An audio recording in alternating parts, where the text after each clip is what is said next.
Warahmatullahi wabarakatuh, and good morning to you guys. So today we're going to learn about reactivity. Okay, previously we have learned about reactivity, the reactions of metal with oxygen. So today we're going to learn about reaction of metals in water. So our reactivity, our will be reaction of metals in water.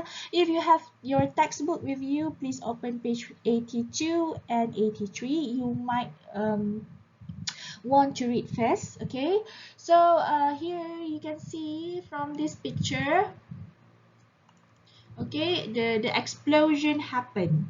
You have a beaker. It's not a beaker, it's just a petri dish. Okay, the water inside petri dish, and then you can see the explosion occurs. Okay, so this means these metals, okay, these metals very reactive with water, and it creates an explosion. Okay, let's see. Reactions of group 1 with metal. Okay, so in stage 8, you learn about the reaction of some metals with water. You saw the reactions of lithium, sodium, potassium when pieces of metal were placed on water. Okay, so you can see here,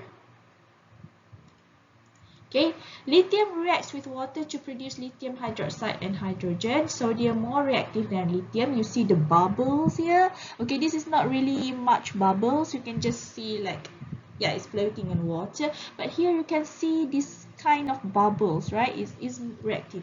And potassium is more reactive than sodium. You can see a little tiny like explosion, okay, happen in here.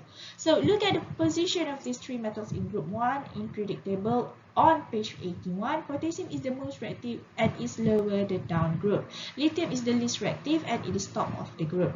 In 3 of this reaction, the metal reacted with water to produce hydrogen and metal hydroxide. Okay, so you will produce metal plus water, you will produce metal hydroxide plus hydrogen. So how to test this hydrogen? How to test this hydrogen? How to test this hydrogen? Okay, you use lighted splint. Okay, I will ask you later on. Lighted.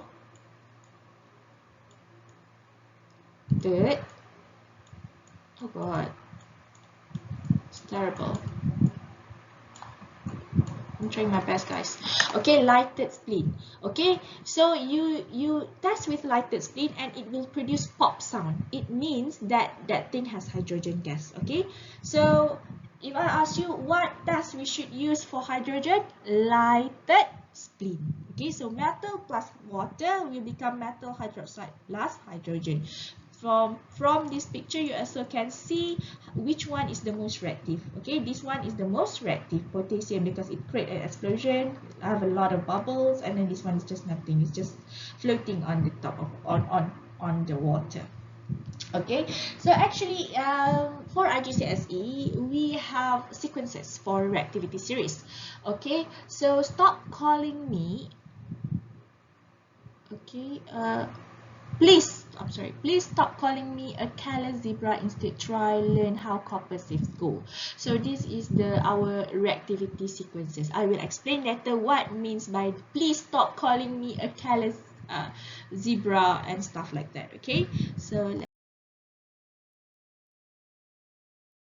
reaction of other metals with water.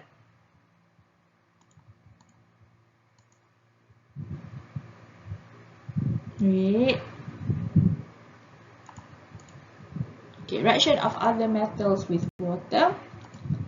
Some other metals react less vigorously with water. For example, magnesium and calcium. In the experiment shown in the diagram, a piece of calcium had been placed in the bottom of beaker and covered with water.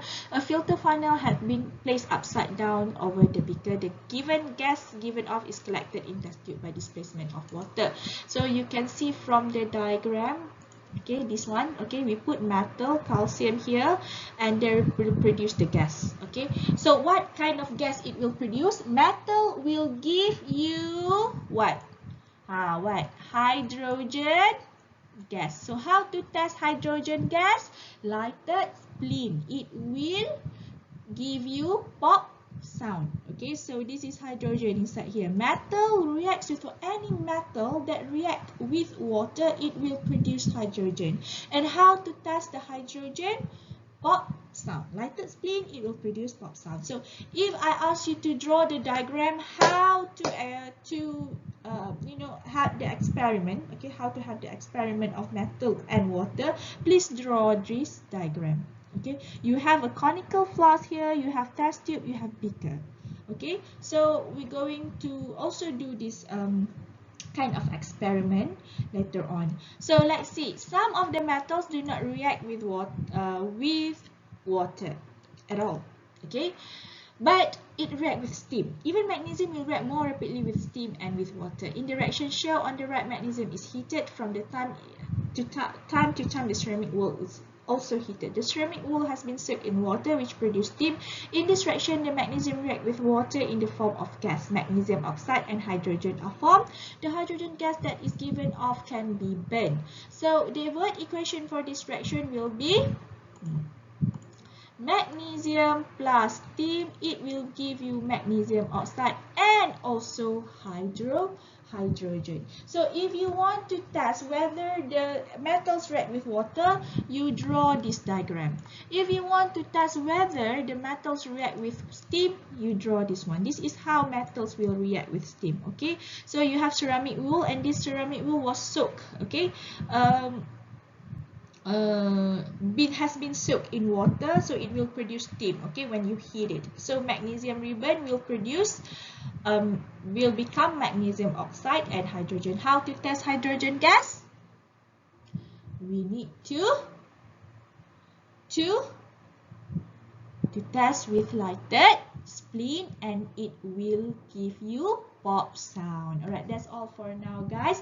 Please make sure you remember the diagram of this one of the water and steam. Okay, steam diagram. Okay, so you need to remember what is the reactivity of metals. What happens if metals react with water, what it will produce, what gas it will produce, and how to test the gas. Okay, that's all for now. Thank you for listening, guys. I love you.